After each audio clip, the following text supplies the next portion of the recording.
I agreed to an open marriage after my wife cheated, but when I fell for someone else, she went crazy. I'm 47 years old, and I've been married to Lisa, 42, for 17 years. But the truth is, our marriage hasn't been what you'd call a traditional one. For about 7 of those years, we lived together as a couple, raising our 2 kids. However, the other 10 years were full of twists, turns, and painful moments that eventually led to what we have now, a marriage that's more about co-parenting than a partnership. About a decade ago, I found out that Lisa had been cheating on me. I stumbled upon some messages she had been exchanging with another man, and when I confronted her, she didn't deny it. She admitted that she had fallen out of love with me and had been struggling for some time. Her confession was heart-wrenching, and it shattered everything I thought I knew about our relationship. She said she wanted an open marriage because, in her words, she needed to feel free again. At the time, we had 2 young children. The older one was a toddler, and the younger was still an infant. It was devastating for me. I had always been committed to our family, and hearing that Lisa no longer felt the same hurt me deeply. But, despite my pain, I tried to think rationally. Divorce wasn't an option for me at that moment.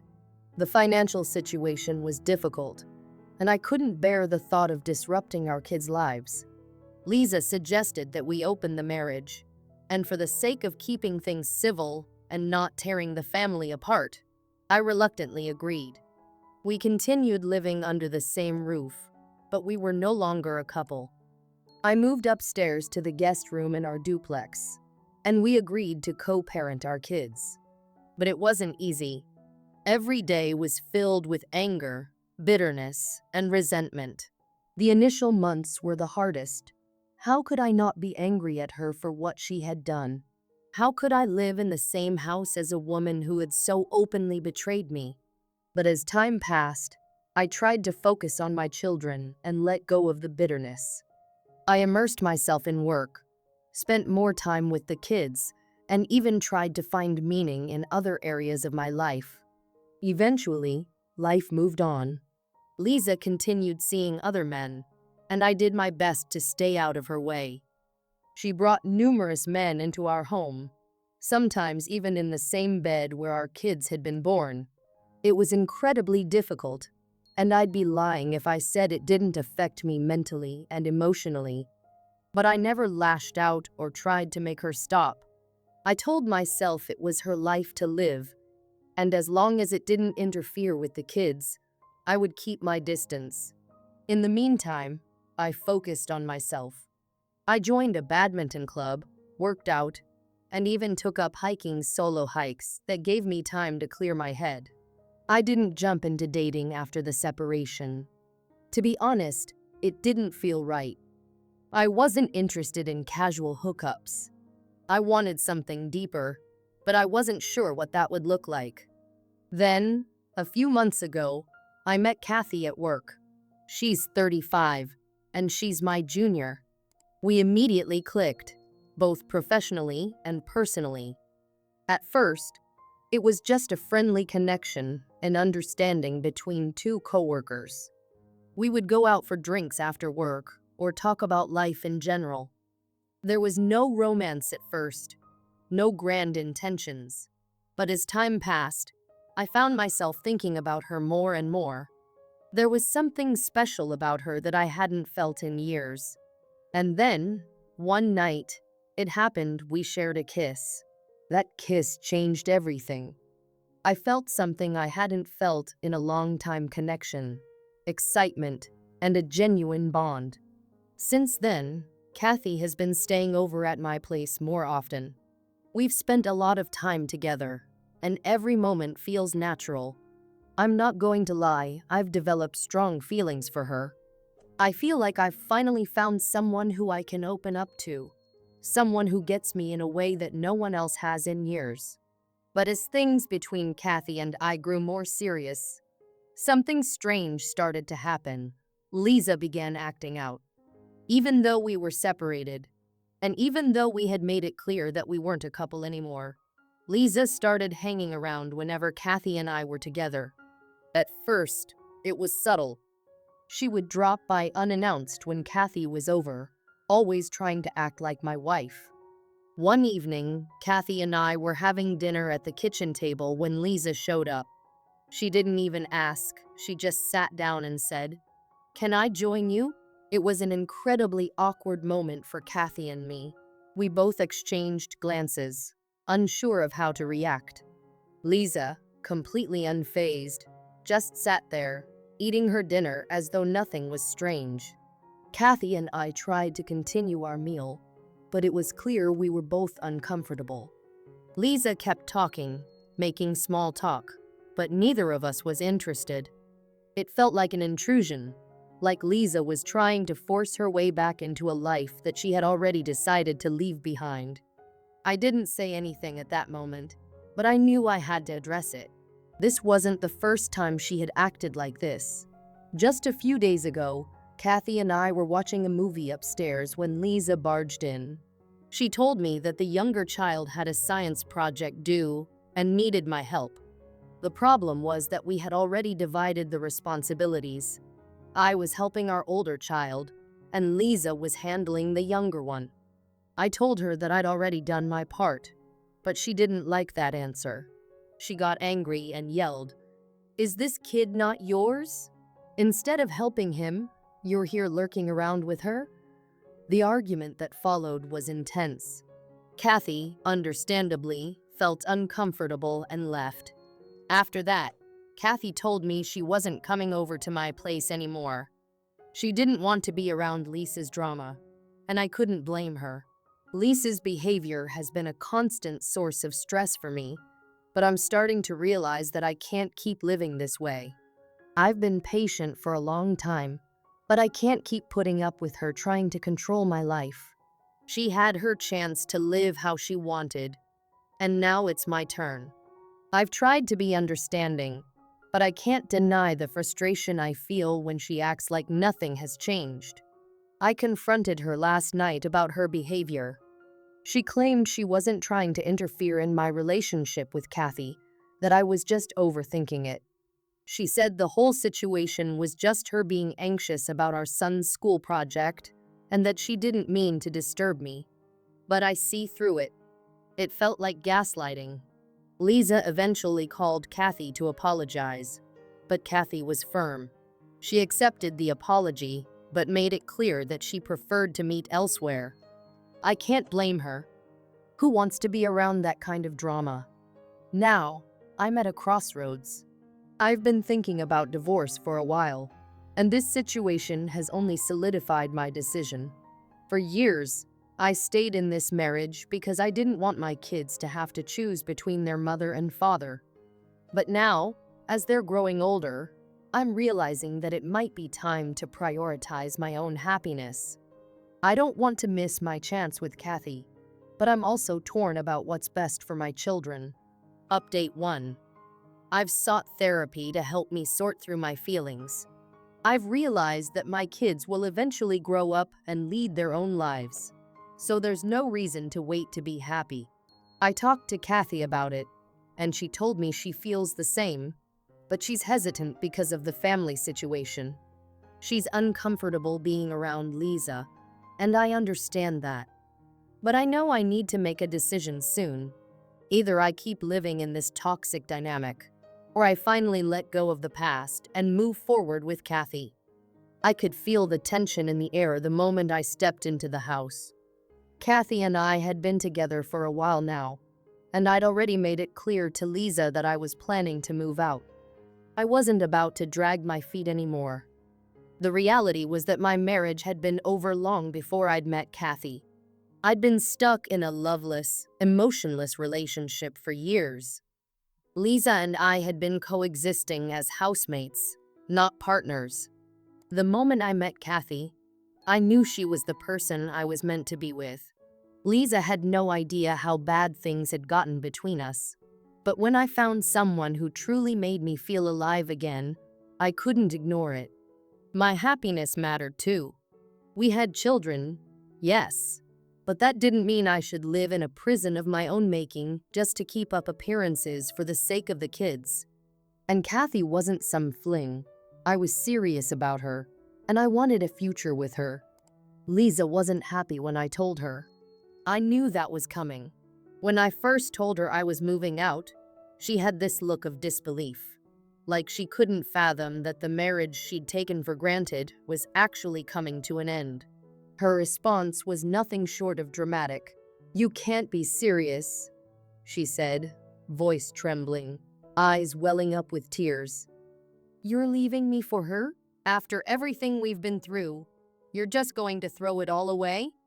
I wanted to tell her that everything we had was a lie, a long, drawn-out lie I had lived for far too long. But instead, I remained silent and walked away. The kids, however, were another matter. I had to think of them. We had 2 kids, both around 11 and 13, and despite everything, I loved them dearly. Lisa wasn't about to let them go easily. But I wasn't just thinking about myself. I was thinking about them too. They deserved to know the truth, and they needed to be part of the decision-making process. When I brought up the idea of counseling for the kids, it wasn't out of guilt, but necessity. I wasn't dragging them into my mess. I was trying to help them process it in a healthy way. "But Lisa," she exploded, "you want to drag them into this? You're messing with their lives, ruining them just to satisfy your own selfish needs." She was practically screaming now, her voice full of venom. "This isn't just about you, you know. You're going to destroy their family and make them choose sides." But I couldn't just ignore my own needs, my own happiness anymore. I wasn't willing to spend another decade pretending things were fine just for the sake of keeping up appearances. And Cathy, well, she wasn't just someone to pass the time with. She was someone who made me feel seen, understood, loved. I told Lisa I would be filing for divorce. The reaction was predictable: shocked, hurt, maybe even angry. But the moment I mentioned Cathy's name, she snapped. "I thought we agreed we'd stick this out for the kids. You promised me, remember? We would never divorce." I wasn't interested in any more empty promises. I had already spent years feeling trapped, and now that I had found a way out, I wasn't going to let Lisa's manipulations stop me.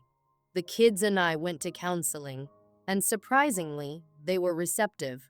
The counselor explained things in an age-appropriate way, and both kids seemed to understand that their parents weren't happy together, and that it wasn't their fault.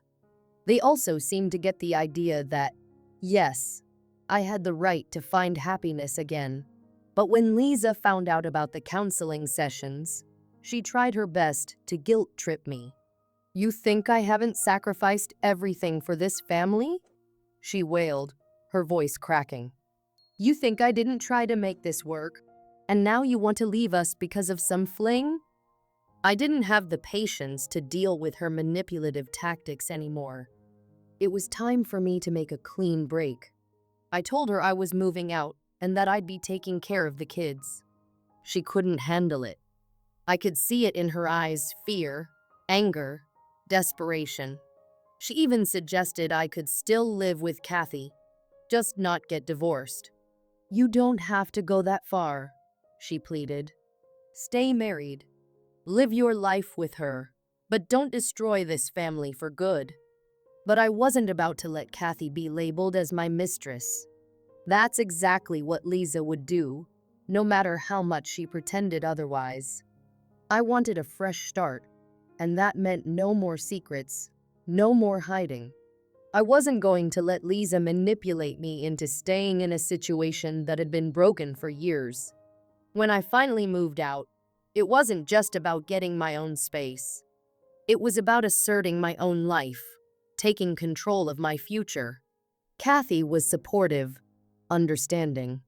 She never once tried to guilt-trip me or play emotional games. She respected that I needed time to sort things out with my kids. And when Lisa went to Cathy to try to make her back off, I was furious. I knew what Lisa was trying to do. She was trying to sabotage everything. "You're ruining our family," Lisa had said to Cathy, practically begging her to leave me alone. She tried to convince Cathy that I wasn't serious about our relationship, that I was just going through a phase. Cathy remained calm through it all. She knew the truth, and she didn't need to prove anything to Lisa. When I got home from my vacation with the kids, Lisa tried to guilt trip me again. She sobbed and begged me to reconsider. "Why would you throw everything away?" she cried. "You think Cathy is better than me? I've been with you for years, through thick and thin." But what she didn't understand was that I wasn't throwing anything away. I was finally choosing to live authentically, to choose myself and my happiness for the first time in a long time. The divorce process wasn't easy. There were threats from Lisa, tantrums, manipulations, and even a few legal threats, but I stood firm. I wasn't going to back down. When the divorce papers were signed, Lisa tried to tear them up. It wasn't enough for her to just keep me around. She wanted control over everything.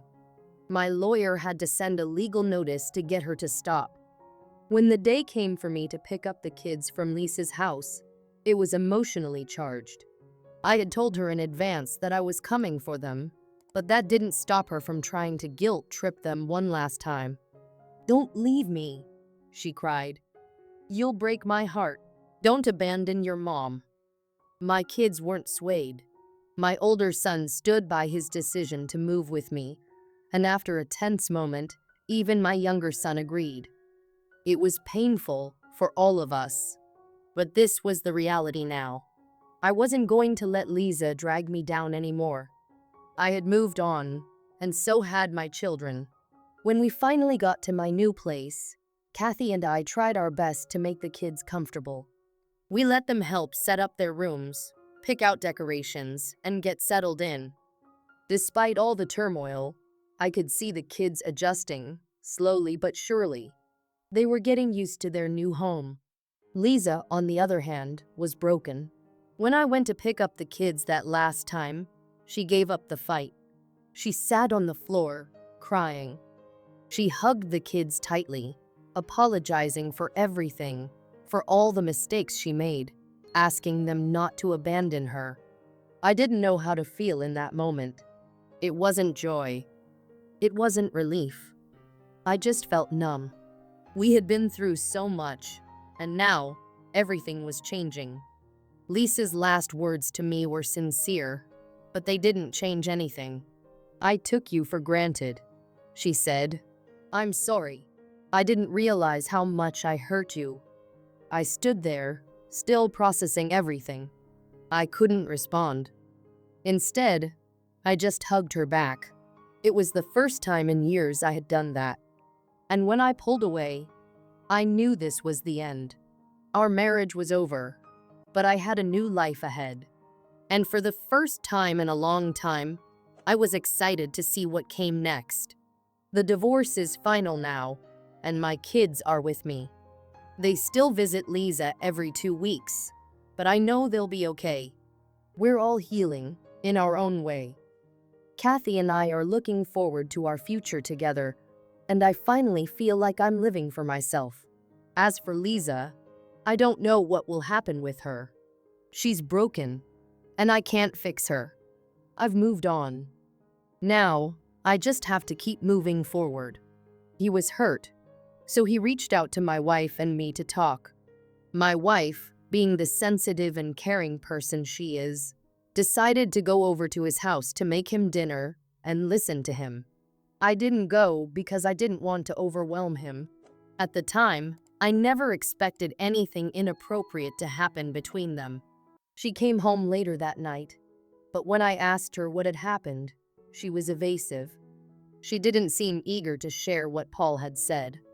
I thought it was odd, but again, I didn't think there was anything going on between them. Looking back, I realize how guilty she seemed in the days that followed. She was unusually generous toward me, cooking my favorite meals, surprising me with small gifts, and constantly complimenting me. Normally, she was nice, but this felt excessive, almost like a child trying to make up for breaking something they shouldn't have touched. About a week after that night, she visited Paul again. She told me she was bringing him food to make sure he was eating something healthy. I offered to come along, but she insisted it would be better if it was just her. I figured it had something to do with him being emotional, so I stayed home to put the kids to bed while she went to see him. She came back a few hours later, telling me they'd had a long talk about everything. She didn't give me any details, but she stuck to the story that Paul was just really emotional after his breakup. Over the next few weeks, she started visiting him more often, and that's when things began to feel off. Paul had always been someone who dated around, but I'd never seen him this distressed over a breakup. The more time my wife spent with him, the less it made sense to me. One night, I asked her what was really going on with Paul. I didn't think she was sleeping with him, but something didn't add up. She stuck to the same story about Paul being emotionally vulnerable. I suggested I go talk to him and offer some advice, but she told me it probably wouldn't help. Regardless, I was concerned because Paul was like family to me. The next day, on my lunch break, I stopped by his house to check on him. At the time, my wife wasn't working. She was a stay-at-home mom, and the kids were at school. When I pulled up, her car was in the driveway. She hadn't told me she was going to visit Paul that afternoon, so I was surprised. I approached the door, and before I even touched the bell, I heard noises from inside. It sounded like they were having sex, with my wife pinned up against the door. I froze. It was the last thing I expected. I don't know why, but I ended up calling her phone. I heard it ring inside, and both of them froze for a moment. She rejected the call, and I heard Paul ask if she was okay. My wife explained that it was just strange for me to be calling in the middle of the day, and that it worried her. Paul joked about having something that could make her forget all about it, and they resumed kissing before moving to another part of the house. I stood outside for a few minutes, trying to process what was happening. My wife was having sex with Paul, her cousin not related by blood, but still very much part of the family. It didn't take long for me to realize that it was over between us. The years we spent together, everything was going down the drain. I knew I had to divorce her, but I wanted proof of what had happened before I did anything. I knew Paul had a spare key hidden under a rock outside his house, so I grabbed it and let myself in. I could still hear noises coming from the bedroom, so I made my way there. The door was wide open, and I pulled out my phone to take a quick video of them. After a few seconds, I knocked on the door. They both turned around in shock, tried to cover themselves up, and scrambled to explain what was going on. The most unbelievable part? My wife chased me out of the house, telling me that she'd only slept with Paul to help him get his mind off the other woman. As if that made it okay. I called off work for the rest of the day, sat in my car, and searched for a divorce attorney online. I reached out to one and set up a meeting. While waiting for that, I went home, packed a bag, and grabbed the kids to stay at my parents' house while everything was sorted out. My wife blew up my phone, but all I did was text her to let her know the kids were safe. But I needed time away from her. The next time I saw her, I served her divorce papers. But that wasn't enough for me. She had destroyed our family by cheating on me with her own cousin. I wanted to make sure people knew what she'd done. I posted a heartfelt message on Facebook explaining that my wife and I were divorcing after years together. I didn't hold back any details. Family members flooded my post, expressing how wrong her actions were and offering support. That same day, both my wife and Paul reached out, begging me to take the post down. They were getting a flood of hateful messages from family and friends. I told them I wasn't taking it down and had no intention of doing so. After the post, both of them were essentially banned from every family function. They lost many friends, and the entire family shamed them for what they did. We lived in a small town, and word spread fast. When everyone found out Paul had slept with his cousin, it made it even harder for him to find new relationships. In the end, my wife and I divorced. I kept the house and all our assets since I'd paid for them. She didn't get any spousal support, and I was granted primary custody of the kids until she got a job. If you enjoyed this video and want to see more content like this, don't forget to hit the like button, share it with your friends, and subscribe to the channel for more stories. Your support means a lot. And make sure to click the bell icon so you never miss an update. Thanks for watching.